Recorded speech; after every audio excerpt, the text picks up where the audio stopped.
the motherland, the African man. Long as I'm alive, I'ma make a plan. Strongholds to break, got long walks to take, got no votes to make, we don't bet, we pray. Hey, African man, yeah. The African male iris, through the eye of an African male. Hi, ladies and gentlemen. Welcome to the African Male Iris. And thank you for watching our content. Thank you for liking and subscribing. If you have not yet, please do so. That'll help us as well reach more audience and spread through the algorithm. That's what YouTube calls it. Yeah. My name is DJ Tino, and of course I've got my colleagues here. I am Prayer Soul, and I am particularly excited about this episode because, as you can see, we're sitting on these nice, really nice white seats. This is our new home, so we're going to be telling you a lot more about this. But I would like to thank you so much for sharing. I mean, I was at a barbecue 2 weeks ago, and someone recognized me from the podcast, and I felt a little famous. Yeah. I felt a little famous. I'm still waiting for them. You need to go out more. But yeah, I mean, we're really excited and appreciative of everybody who's been sharing and giving their feedback and telling us more about, their thoughts on the stuff that we're discussing. So we're very excited. We have some special guests today. And well, before that, I'm sure they're noticing that we are short. Yes. Hey? Yeah. Please go ahead. I'm there, man. Yeah. I have to introduce myself from the background. I'm Slim, the Spectre. The Spectre. I'm going to be in the background today, but definitely will be pitching in here and there with my own opinions and questions as well. So yeah, today is going to be a very interesting episode. I can't wait to hear from the ladies.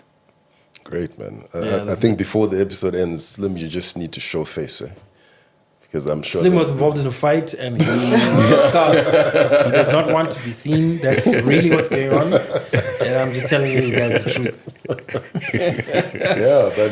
But he's here. Yes. And I think from your feedback, we've heard a lot about us maybe being a bit one-sided in certain conversations. I felt like we were balanced, but it's okay. Yeah, of course, we always feel like... we can't speak for the women, guys. Of course. Yeah. So today we've got two lovely ladies that have agreed to join the podcast today. And I think we'll also give them the floor to introduce themselves. So you can go ahead. Okay, so my name is Mary. I am a child of God, first of all. I am a wife. I am a mother of 3. I have 2 beautiful daughters and a son. I am a sister. I am a friend. And in the corporate space, I am a software engineer. All right. That's me in a nutshell. Yeah. Right. That's great, Mary. Thank you. Hi, guys. Hey, everybody. My name is Olivia. Who am I? I am a mom of 3. I'm a pending divorcee. I am a lover of people, the universe. I am very spiritual. I'm also very religious, corporate world. I'm the regional HR director of an NGO. But besides that, I'm also very fun and I'm very excited to be here. So thanks, guys, for inviting me here and for this discussion. I'm looking forward to it. Well, thank you so much for coming, guys. We are so excited to have some female energy on the show. Yeah.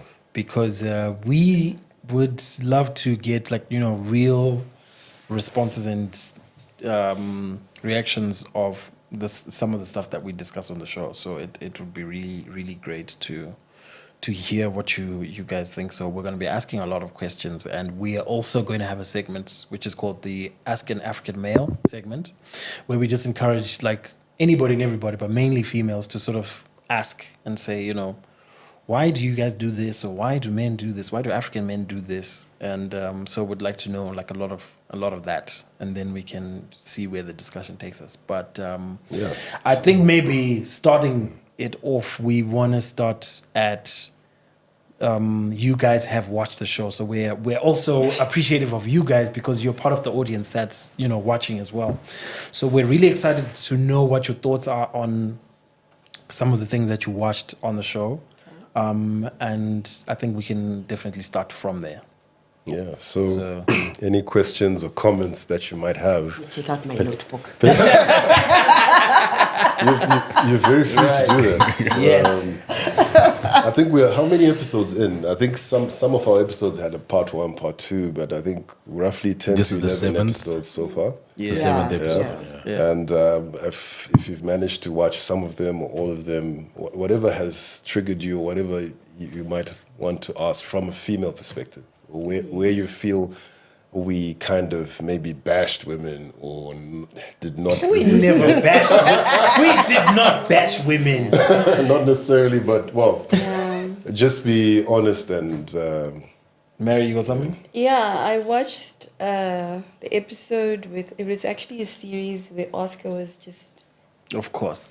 putting himself out there and explaining Yeah, his side of the story. I think the topic was divorce. why is there such a high rate of divorce nowadays? Right. Yeah, and he kind of like put out his own personal experience and the things that he went through to get to where he was. Yeah, and I would agree with everything, most of what he was saying. And maybe to add on to that, I also think that some of the reasons why we've got divorce on a high rate is that the women of our generation have so many options. Like, they don't tolerate certain things that women of our mothers' generations used to tolerate. So if you're looking at somebody who's maybe an executive in the corporate space and they're dealing with somebody, you've got a spouse that doesn't know whether they're coming or they're going, and then you're trying to make it work, but then it's just not working, you've got an option to just walk away and do your own thing. So I'm thinking women have been more liberated. They are more economically independent, unlike back in the day. So if you don't feel like you're being treated right, or you don't feel like your needs are being met, Right. if you've maybe tried to work it out and it's not working, I'm thinking probably that's why we've got such a high rate of divorce. And back in the day, it used to be a taboo to be divorced if you're a woman.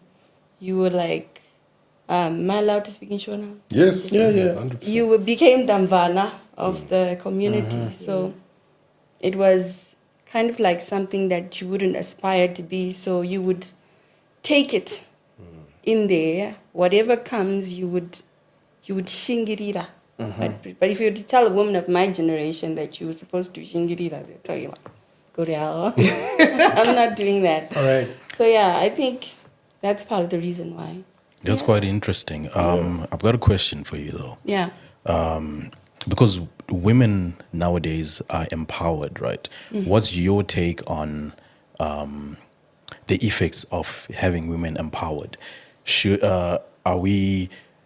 Would you say that women should be empowered so that there's equality in the relationship, or women should be empowered so that there's equity in the relationship?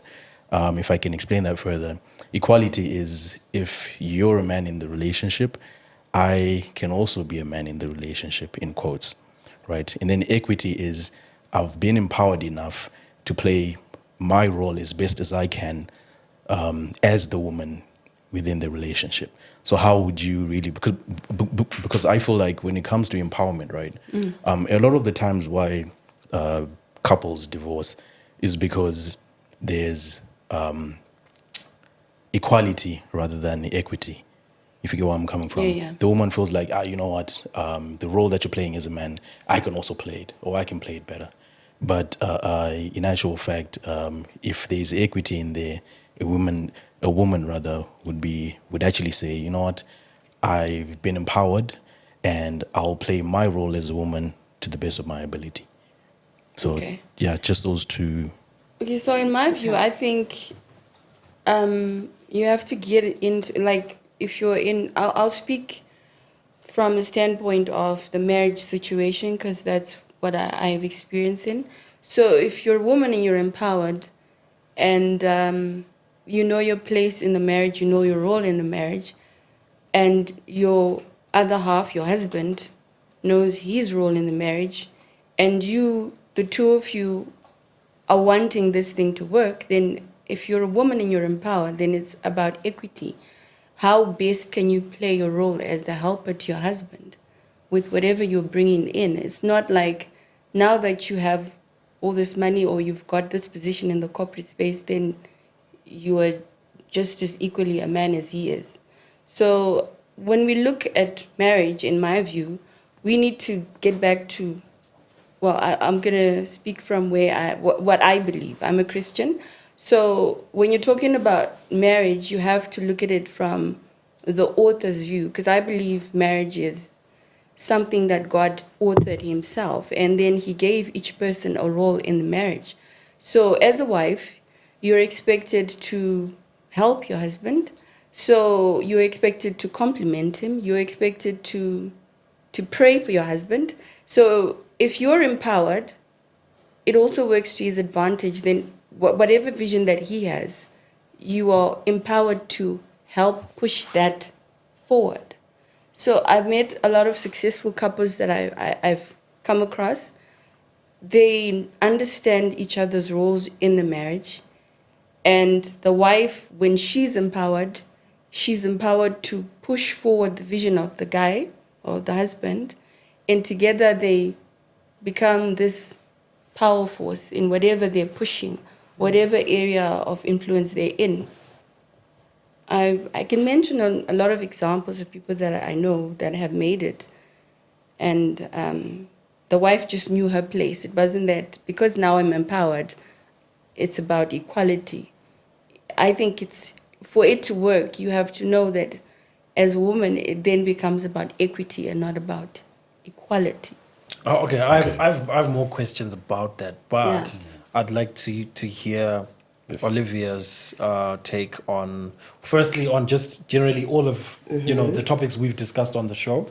Wow. Yeah, and then It'll be good to hear if she has a and perspective. also your on this particular I one. mean, this particular one for me, marriage and divorce, seeing that I'm going through a divorce myself. right.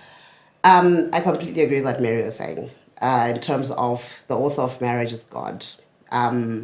Everything in the Bible, you leave your mother or father to cleave with your wife. My experience with marriage was a bit different. And, it's all about, I always say to people, nobody gets married with the intention of getting divorced. Exactly. I did not get married with the intent saying 10 years later, I'm going to get divorced. Right. So me finding myself in this situation, it's like, wow, I have failed, at something that I really wanted. But when I now look at everything that took place, everything that Mary was saying about, pushing the husband's vision and all of that. We did that. I did that. Supporting my husband, supporting his vision, supporting his projects. And I remember in the episode with Oscar where he was saying his wife wasn't supporting his goal. She was not affirming his vision, his projects and all of that. I was watching, I'm like, wow, man. When I was married, I was that cheerleader, the one rushing like, dude, Right. take the car, do this, do this. But then it didn't serve me at all because at the end of it, everything just went sideways. And, it took me a long time to finally walk away because it was like, yo, guys, this marriage thing, I'm really trying, I'm really pushing. Like but you felt like you're the only one giving. but then if you try and talk to the person and be like, look, dude, this is not working, let's try this. Or this, and you're met with comments like, no, I'm the head of the household and whatnot. And it got me thinking, like, how many men actually understand what it means to be the head of the household? Okay. Yeah. There's a lot of, you need to respect me, I'm the man, I'm this, I'm this, I'm this. Okay, fine. What does that mean to be the head of the household? And in the Bible, it always says it's God, the husband, the wife, and then the children. So for me, it's like you're saying you are the head of the household, but your behavior is that of a child. How am I going to follow and submit to you when your behavior is leading us astray as a family? So one of the biggest contentions in my relationship was he was going in a direction that I could clearly see, like, no, we're going to end up in a very bad situation here. So I would pull as a helper to say, let's go back into the right direction. But it was met with such contention. So I just thought, okay, I'm gone because I'm not going to stick around for this. So for me, marriage, it's very different. It has to be about when you get together. Like today, as I was in prayer early this morning, there was this, I forgot this YouTuber's name, and he was saying that so many marriages are not God's will, because if it was God's will, it would have worked. And all too often, people are getting married for the wrong reasons, and we are not listening to God's will and God's message. And as I was listening to this guy, I'm like, wow, okay, and I'm going on to this podcast today, but okay, let me listen. Right. And he says something very interesting, like, before you get married, you get signs. And it's signs like either through prayer, the Holy Spirit speaks to you. Your own friends will be like, but this person that you're marrying, your own. Then I'm now reflecting, I'm thinking, wow, my mother said no. My cousin said no. His own family were dropping hints, which I was not picking up. And then you marry, then I realized, like, this was not God's will. And so many people, they say, shingirira. So like what you said with back in the day, shingirira. You are fighting and you're praying, God, please make this marriage work. But God is saying, no, it's not going to work because this is not what I wanted for you. So I took a long time to eventually file for divorce because we separated like 3 years back. I only filed last year because I was so conflicted. Like, is divorce the right thing for me to do? Is this, besides all the other elements, there are also other elements now that mention the marriage, like domestic violence, infidelity, a lot of that. So I just thought, but once you pray about it and you think and say, look, this was not what was meant for me by God, it's easier to let go. But then in terms of, Kunzwimvana and all of that, we've had that, hey? We've had it. Like, with divorce also comes with losing a lot of friends. And judgment, And people look at you differently. People that you thought were rolling with you now take a step back from you. And it lets me to introspect. So marriage is very, I would say, ajna formula, No, definitely. It's not a one-size-fits-all. There's so many marriages out there where I hear stories, horror stories, like people are now staying in marriages for convenience. People are staying in open marriages. I'm like, what the hell is an open marriage? And someone said Will and Jade, and I'm like, no, guys, that's not marriage. Then rather don't get married. Exactly. Don't force it. So that series on divorce, as I was listening to Oscar, I was like, okay, he's saying a lot of things, but it felt for me like his marriage was like a role in reverse for me, because one part that he said, like after, I think the last episode, where he said, now that, your routine changes, you're so used to getting home to seeing someone. I tell you now, when I separated and I had a burden lifted off my shoulders, I felt free. And maybe it was because I was doing everything in the marriage and this person wasn't really coming as the head of the house. I had to take over that role, which I didn't want. I always used to say, I am not getting married to be that hardworking woman, and I want to be a helper. I want to be a kept wife. That I want to be pampered, which I never experienced. So when this guy left, burden lifted. And for me, life didn't change much because I was doing things that I was doing now. I need to take notes for the questions I want to ask. I've got too many questions. My quick question is that, was it always like that from when you got married, or did the roles change at some point? Did situations or circumstances change? I think the first 2 years were good, because that's when Guy had his dreams, and I was very supportive. There were great ideas. Saying, no, let's try do this. Even financing these ideas, I was doing that, and all of that. There was a honeymoon phase. Yeah, it was like a honeymoon phase. And then as that phase was now going, because life goes on, we have to grow. Then now I'm asking, dude, like, okay, how is this going? You know, where is the money? We need to pay bills this month. You know, bills are not being paid. Because also I got married when I was still, you know, busy with my degree. So I was also still not, you know, in the work thing, you know, but we're trying here, you know, kia and whatnot. And then as I now started working and, you know, getting into the swing of things, and you now realize, like, you know, there's so many overwhelming things that we need to do, but you're not doing anything. And the switch happened in 2 years, and I just thought to myself, no, man, this guy's not being serious. What's your plan? Month end is here. We need to pay these bills. Are you going to pay the bills? You know, when you get to a point whereby you're now getting threats from the city of Joburg to cut off the power, and you're like, dude. And for him, I felt like he was very oblivious to it. Like, it will happen when it happens. And I'm like, but what about your responsibility now towards this family? You know? And I won't lie. I always used to say to my therapist, I started mentally breaking up with him 5 years before the split. It's true. And in those 5 years, we had 2 kids, right? Despite that happening, you know, that mental breakup started happening. I already started making my plans. And the way I say women start planning years before. So when you see her walking away and all her things are in order, you're like, when did this happen? When were you doing all of this? And I think I already knew when I was like in year 3 or 4 that this thing is not going to work because of the fact that we couldn't align. I saw his vision and I believed in his vision, but he could not come and understand my perspective as well, to say, as much as you have a dream and I want you to reach your dream, you've still got these responsibilities that need to be met. You need to find a balance. Exactly. You know? So that's when I was like, it's okay, baby, now our first baby came, okay, cool. Baby is there. By 2018, when I was ready to walk away, baby number 2 came. Right. You know?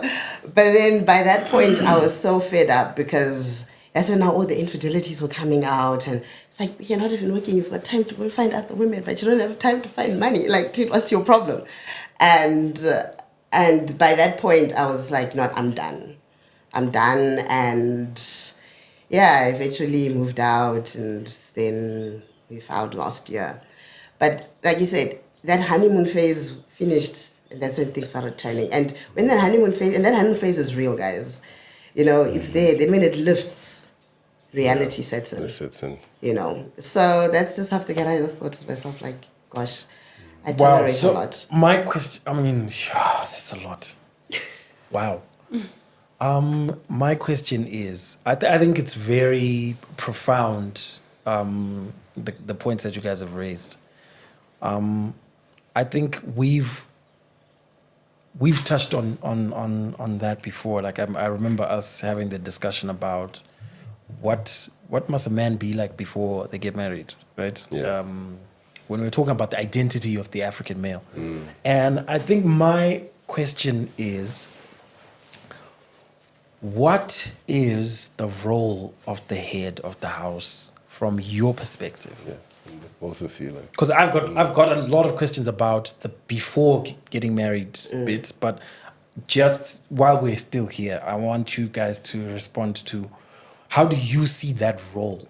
Because I feel like there's a big disconnect with what men think they should be doing and what women think men should be doing, and how that's communicated as well based on people's different backgrounds. I feel like there's a big disconnect, but because, you know, we're in love and we're having sex, and maybe the sex is good, so now everything is blurry because you're just thinking about last night and you're like, whoo, can't wait to get back home, you know? And then you don't have the key conversations about the core issues in life and this partnership and where it's going and the big picture and what are we doing now, what are our needs now. So I would really like to know and hear from you, because I could tell you what these guys would say, but I want to know from a female perspective, what is the role of an African male? Well, should I go first? Yeah, go for it. Okay, so in my view, I'd say the role of a man in the marriage, or the role of the head of the family is to provide, to protect, and to profess. You provide for your family in terms of financial responsibilities and meeting all the bills. You provide security for your wife. You ensure that your kids are well taken care of. They're going to school. You pay the fees. All the financial burden is on you. Okay. Your role is to look after your children and your woman. You take care of your wife. That's my understanding of it. But given that we live in economic times where things are hard, then we might have to compromise and say, because we've got maybe 2 incomes in the household, in as much as he should be taking the burden or bearing the large amount of things that needs to be done in the household, I should also step in and help. So if he's doing A, B, C, D, then I come in and do the rest. I help, right? That's my understanding. And then that's to provide. To protect is, for instance, if my car breaks down, let's say in a situation where we've got 2 cars in the household, Right. and my car breaks down, and you've got a car, your car is fine. So because your responsibility is to protect me and your kids, you say, okay, babe, you take my car, I take the Uber. You're protecting me in that sense. That's maybe a very far-fetched example. No, that is a perfect example because Yeah, you because protect. I feel like men come up with excuses sometimes and say, Yeah. no, the thing is I've got a meeting, babe, and I can't miss this meeting. It's a Yeah. big client, blah, blah, blah. So Exactly. can you take an Uber? Oh, I don't have money for an Uber. Okay, wait, let me, you know what I mean? Yeah. Right. So yeah, you protect your wife, you protect your kids, and then you profess. You tell me that you love me. I want to hear that. I want to hear how you feel. You can't just expect that I know it because I'm there with you. I married you, so you should know that I love you. No, I want to hear it, and I want time with you. Like, in as much as you're busy and you've got things to do, you need to set aside some time, quality time to spend with me. It might be maybe just 15 minutes a week. We go out, we have a coffee date, we just sit there, we chat about, or we check in on each other. Make time for me. So that's, in my view, is what the role of a head of the family should be. It's not, I call the shots, what I say goes. No, it's whenever there is a problem, you take the shot for your family. You protect me and the kids. I feel secure when I'm with you. I've got a man in the house. I'll give a personal example. Whenever my husband travels for work-related trips and I have to be home alone with the kids, I am so paranoid because I don't know what might happen because he's not there. But when he's there, I'm like, I don't give a care in the world. Whatever happens, he's there. He's there with us. He can protect us. Right. So that, in my view, is what a man should be. You provide for your family. You protect your wife and kids. You profess your love to your wife. You tell her that she's looking beautiful. You don't wait for her to hear that from other people. Make time for her and stuff like that. Yeah, It's so very that's important to tell her So that she's Olivia, beautiful. from Mary's response, because you're going through the divorce, what would you say were the things that were missing from that profess and protect and provide? All 3. Sure. Oh, Yeah, that's deep. All 3. There was no provision, there was no protecting, there was no professing. And also another thing, for head of the household, he has to be a leader. One thing I suppose growing up, watching my parents, watching, other people's parents, my uncles, those relationships and those marriages where you see people whose husbands are, they always say, I was talking to someone the other day and I was like, when you get married to someone, you want to be able to say, that's my person. You want somebody who's got authority, somebody who is not afraid, somebody who knows their capabilities and moves with them. Exactly. So what was missing from mine was, like I said, there was no providing because guy thought that, Liv has got it. There was no protecting because, I always used to laugh. I remember my mom once came to visit, and then he went to sleep. Then I'm the one who's walking around locking all the doors. And my mom's like, who's the man in this house? You were locking the doors. I'm locking the doors and securing the house. No professing, no, there wasn't always, oh, babe, today you're looking nice. Oh, you've done your hair, you've done this, you do this. But also, just as a bit of a flip, just going back to the head of the household question, I believe that, yes, a man has to provide, protect, profess, and to lead. But also a man needs to be able to accept that there are times when he's not going to be able to provide and that he must be able to rely on his partner. And in that reliance, he mustn't stay comfortable. I don't know if that makes sense. Makes a lot of It sense. does. It does. Makes a lot of sense. Because we understand, like you said, in Cyril's economy and, in these economies that we are facing, things are always up and down. Exactly. Yeah. And you'll find That's because African leaders are bad leaders. guys, That's a topic on that's its a own. topic for another day. We need to understand. I'm just going to speak from a bit of like women on the other side. As women, we need to understand that men are not going to be always the ones to be able to have bond, have paid, car, what. There are times, especially if you get married to an entrepreneur, or everyone is an entrepreneur these days, but if you need to understand that there will be some times when the money is here and there'll be times when the money is there. Yeah. And as a woman, you need to be ready to pick him up when the money is there. And I think in my marriage, because I always started when it was there and I was always holding him down, but women get tired. Yeah, of course. Because And it's not my role to you're be not built holding for you that. down. You're not built I'll for hold you down for a few months or maybe a year, but you must be active in your pursuit to make sure that you get back there. And then I'm now back to being your helper. So for me, if we understand that concept of profess, love, provide, protect, lead, and also from a woman's perspective to be helping when he needs the help, I think you get a good balance. Exactly. So as the head of a household, there's lots that they need to do. You speak about, when your husband's away. I'm not even scared. I live in a 4-bedroom house. There it's massive. I make sure my alarms are on. If things go down, I've got my golf club there. I've got my taser in hand. We'll throw down when we do what we have to do, because I've never experienced the provide, profess, and protect element of it. I've always had to be the one. So, so for me, all three were missing, plus lack of leadership. And I always say, when I get married again, I'm going to ask that guy, can you lead? Yes. Show. And I want to see your SARS statements if you say you're not. Speaking on that, Olivia, I've got a question for you.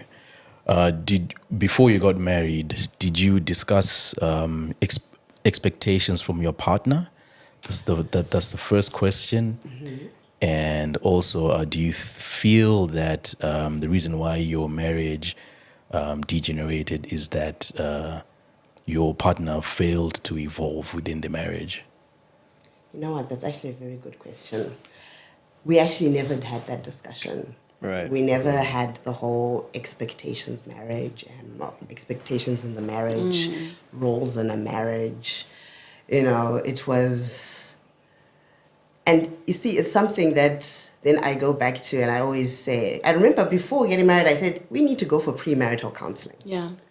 And I remember I used to say it all the time. We need to go for premarital counseling. We need to go and see Anatete, Anasekuru, because back in the day, that's how it was done. Yeah, like 100%. you're getting married, you go see the aunties, you go see the uncles, they sit you down, they give you advice. And we never got any of that. And also now when you ask me, now I'm thinking about it, like, I'm beginning to feel like maybe I also wasn't ready for marriage as well at that point because of the whole honeymoon. But that conversation was never had, which I think was a mistake from the get-go. Okay. We never went for premarital counseling. We just got married. And at the end of it, without all of those foundations, we're now trying to fill in the blanks in the marriage now, trying to go for counseling.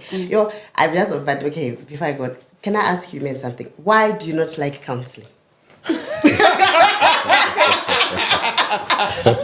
I need to know because I think I'm not speaking for all men, but this is just my perspective, though. I feel like what counseling would the head of a house need? exactly. You see, and that's the Yeah. response that I got. It's definitely a culture I think that was adopted even from our fathers and Exactly. grandfathers, where they just never really were accountable or didn't want. A counselor is basically telling you. They're holding you accountable Yeah, they're Yeah. holding for you your accountable. actions. That's yeah. true. And it's something I think generally for men that we find difficult.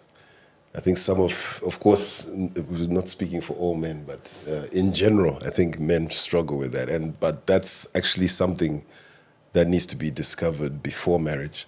I mean, I think what's important to note to everybody is that the more we continue having this discussion makes me feel like we are saying that a man who is ready for marriage is a man who is secure in himself.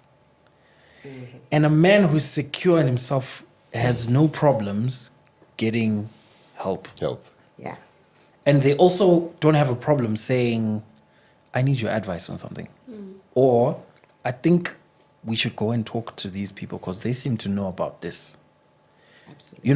That's someone who's secure. But a person who's insecure is going to be so defensive. Like, I remember one of my mentors saying, when someone is something, they don't have to announce that they're the thing. Yes. You'll see it. The results will always show. And he was talking about some ex-business partner of mine who used to always emphasize his title and his position at work. And so I thought of that when Olivia said, I'm the head of the home. For me, I'll tell you this. A red flag when I'm choosing friends who are male is a man who says, I'm the head of the home. For me, is a red flag. Like, you already are. Like, you don't even have to say it because you're a man. Secondly, I think that when people use the example of God, the husband, the wife, the kids, they feel like it's a power dynamic of the power belongs to God. Then the next person who's in power is the man. Then the next person is the man. But I feel like it's a dynamic of how much the person has to give. Yeah. So it's like God has to give the most. Then the man has to give the most. Because if you were to use the Bible as reference, I believe it says, men love the church like you. Men love your wives like Christ loved the church, right? Yes. Yeah. And that's the requirement that the man is supposed to give in a marriage setup. But to women, it only says, submit to your husbands. Like, I thought about that and I was like, if a woman is actually loved and kept comfortable, the submission doesn't sound like it's hard. Comes naturally. But loving your wife like Christ loved the church is not That's unconditional, easy. That's unconditional. Selfless. Yes, very selfless. Very So selfless. I think that a lot of men think that the head of the home. That's why I asked the question, because I feel like as men, our biggest weakness is being able to catch the definition of what head of the home really means. It means you're the one who's giving the most. Exactly. And I liked what you said about the ups and downs and entrepreneurs and whatever, because I feel like there's a guy I follow called Gary Vaynerchuk, and he's like, I think he's like in his early 50s maybe now. And he says, the word entrepreneurship, he's like, I don't like it so much now because everybody's just kind of made it cool and sexy. Yeah. to be an entrepreneur, right? Yeah. But it is the most difficult thing to do. Yeah, it is. And the odds for success are very little. You know, like, it's not everybody who's going to be a Mark Zuckerberg.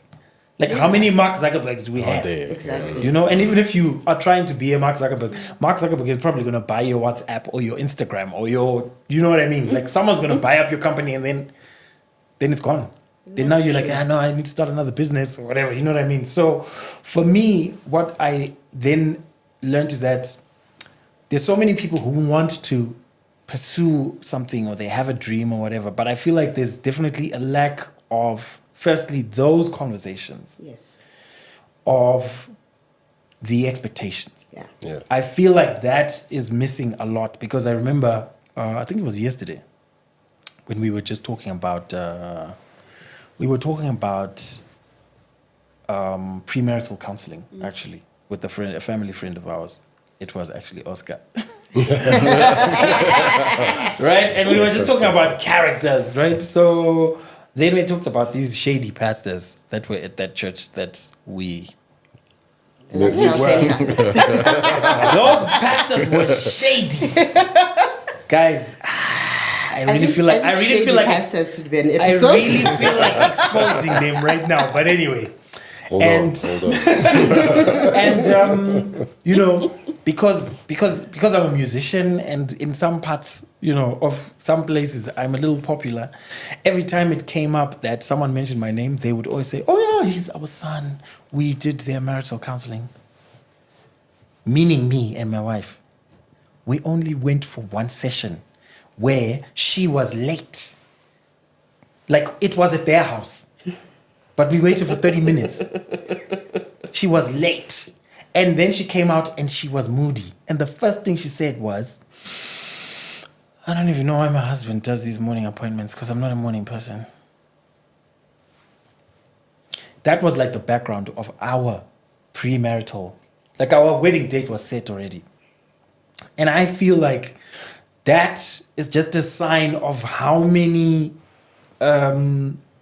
examples of people are actually not ready to get married when they say they're getting married. Mm-hmm. That is very And we true. need to have the difficult conversations of, are you sure? But like what Tino said, the African male does not have a lot of accountability. Zero. And that's something that you need to teach the 20-year-old girls now. That these boys are probably not great at accountability. That is But very because when you fall in love and you want the girl, you are almost in your best performance mode. Yeah. all So the you're time. going to be like, "Babe, what do you need?" And then she's going to be like, "No, you know, I need this." And then you're going to make a plan for that. Because you want to get the girl. And that's the thing with men. I feel like men, we're go-getters for the things that we want. And this is why, this is something I also wanted to mention, that a lot of men who don't do so well in business or they don't do so well in terms of making money and whatever, usually cheat. That is true. And they don't cheat because they're trying to be spiteful to you. They cheat because they're trying to look for a win. Because they don't have wins in their lives. They don't have a win. They know that they're not doing well because my wife is not happy. She's not complaining. I'm not making enough I'm not money. providing. So I'm not winning. Yeah. So it's sort of like to massage their ego. 100%. Yeah. Okay. 100%.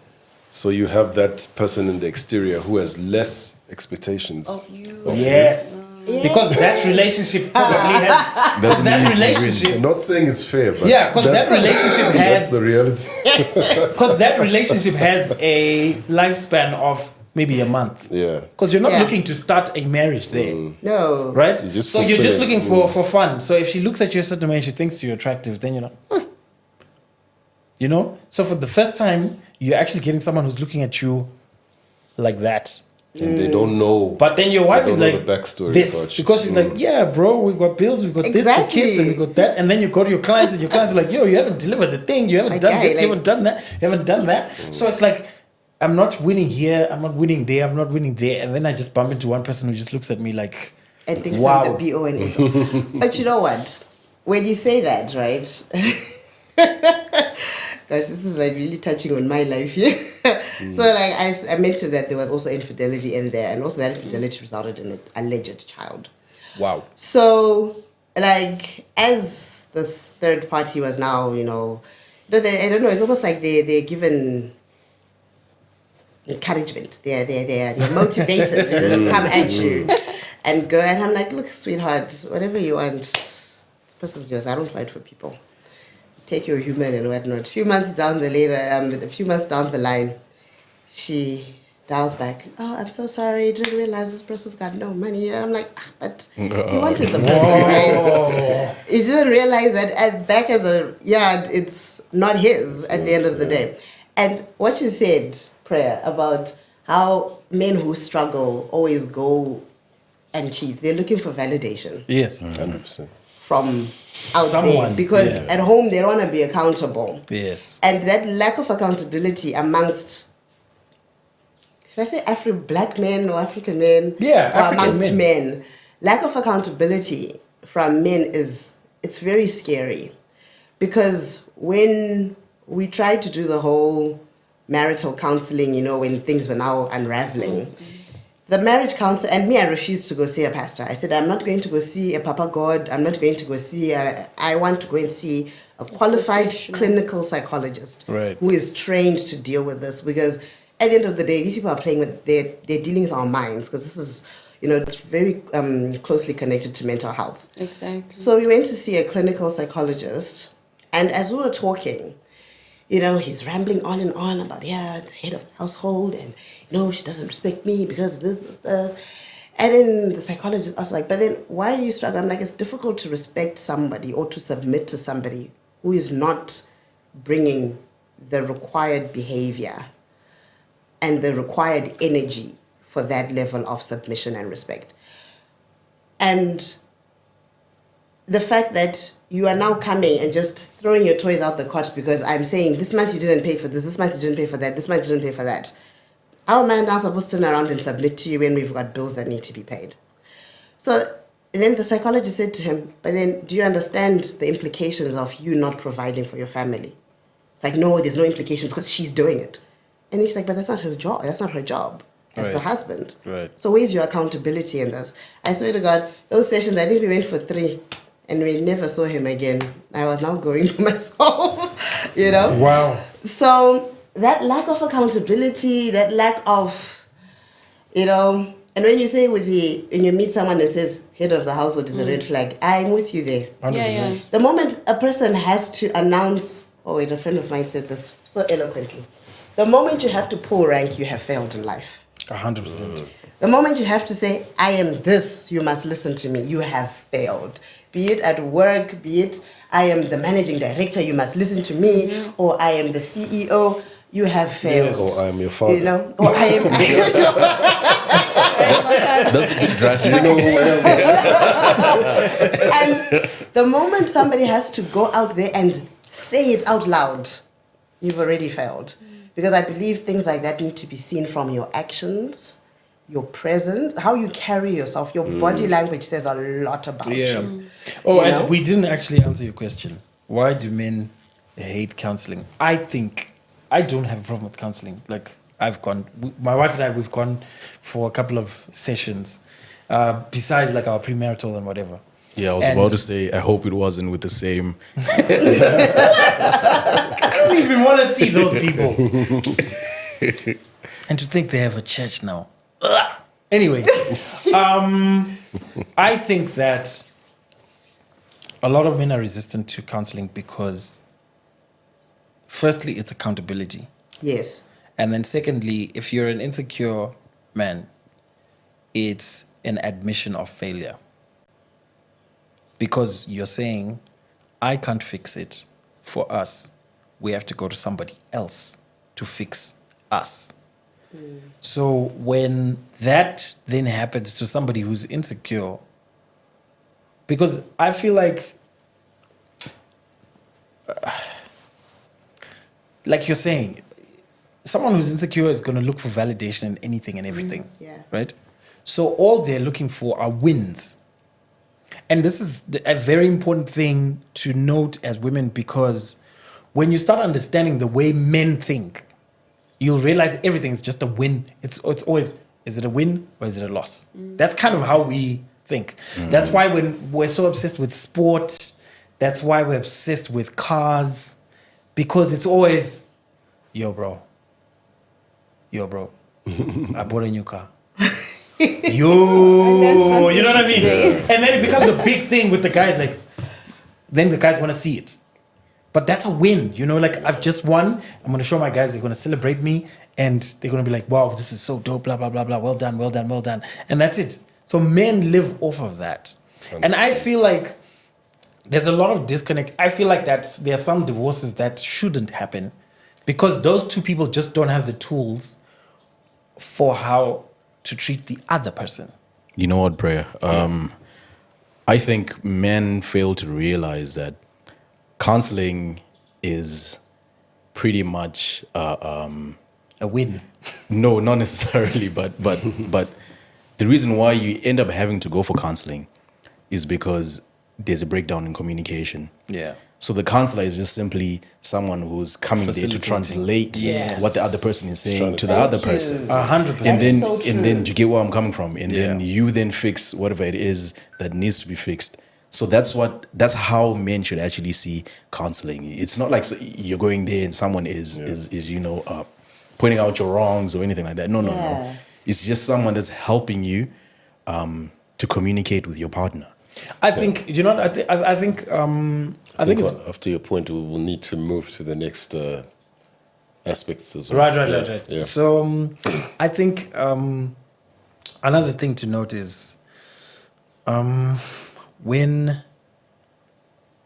you're going for counseling, you're sort of opening yourself up to like the link in communication, right? Where you're not getting each other.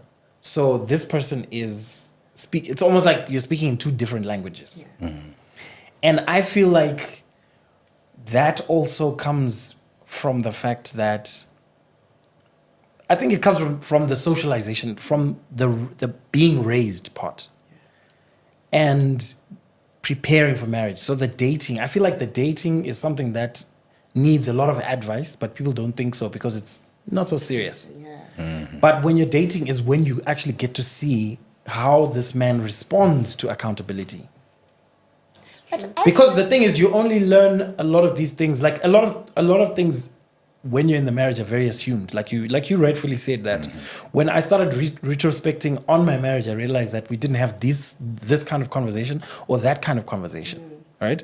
And if you had sat down with a bunch of married women and they would have told you how important it is to be with a man who's got his money right, I would have not got you married. would have started thinking and looking at it differently. You know, I always say, if I had the conversations that I had now, before I got married, I would have never gotten married. It's true. I would have never gotten married because it would have really highlighted certain things. Now, if you ask me, are you ready to get married now? I think with the tools that I've got, if I was to get remarried, I would think, yes, I'm ready to get married because I will ask the right questions. Right. I will be able to sit him down and be like, okay, let's hear your family history. Let's hear this. What are your views on money? What are your views on family? How do you raise kids? You know, what are your belief systems? What was your father like when you were growing up? Yeah, but men are also sneaky. So you also you need to watch more than you listen. Actually, this has triggered something for me. I think in terms of expectations of a man, from a dating perspective, we always hear how, or we know how some women are quite delusional, right? What do you mean by that?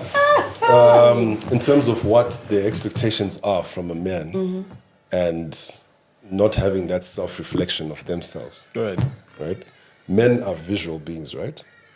Right? So what attracts us is the appearance, Right. right, of the woman.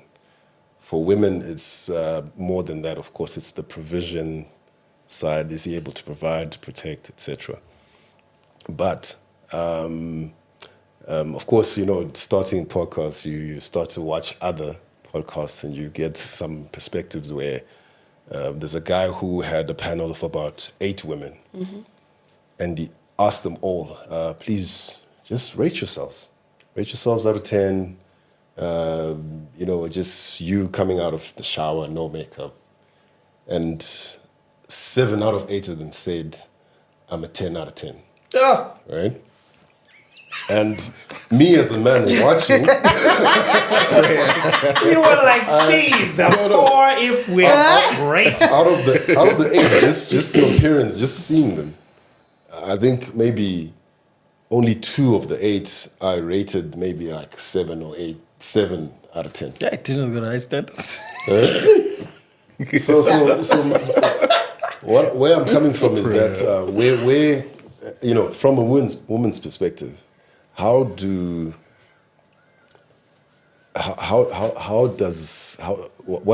your perspective on that? How do you rate a guy? Is that what you're asking? No, like every woman wants the 1% of men. The guy who is I see well off. I see where you're coming from. Yeah. Tino. You're saying women have so many expectations from men, Yes. or expectations for men, but they themselves don't actually self-introspect and see if they will able to. If They they will fit be the able bill. to exactly. Me, I make sure I know I fit the bill. I'm that confident. I know I fit Okay. it. I would not. I always say I will not go expect something from someone that I can't also give. It's a two-way street. So I cannot go and say I want the man with the corner office, shares on the stock exchange, offshore accounts, blah blah blah blah blah, and then me, I'm coming with what? With nothing. No, if I set my eyes on something or someone, I always have this thing of this person who have a certain level of expectation from me. Do I meet that?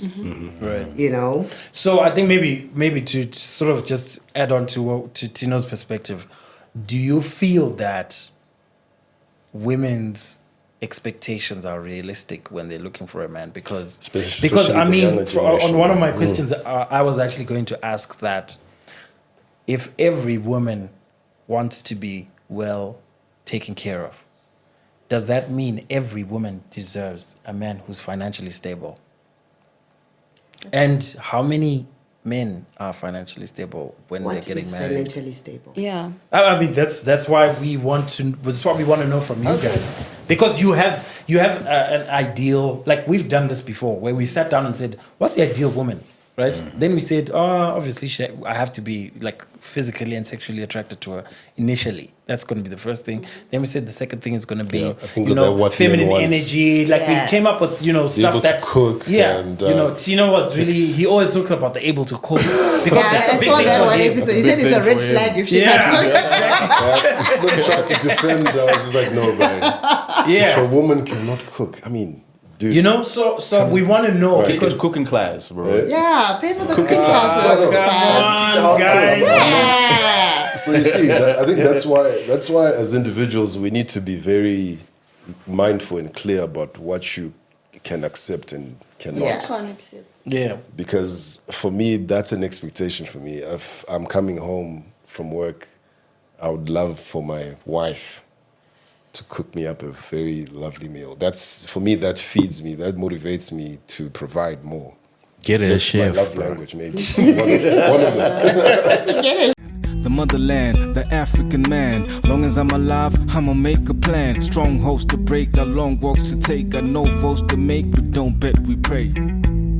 Hey, African man, yeah. The African male iris.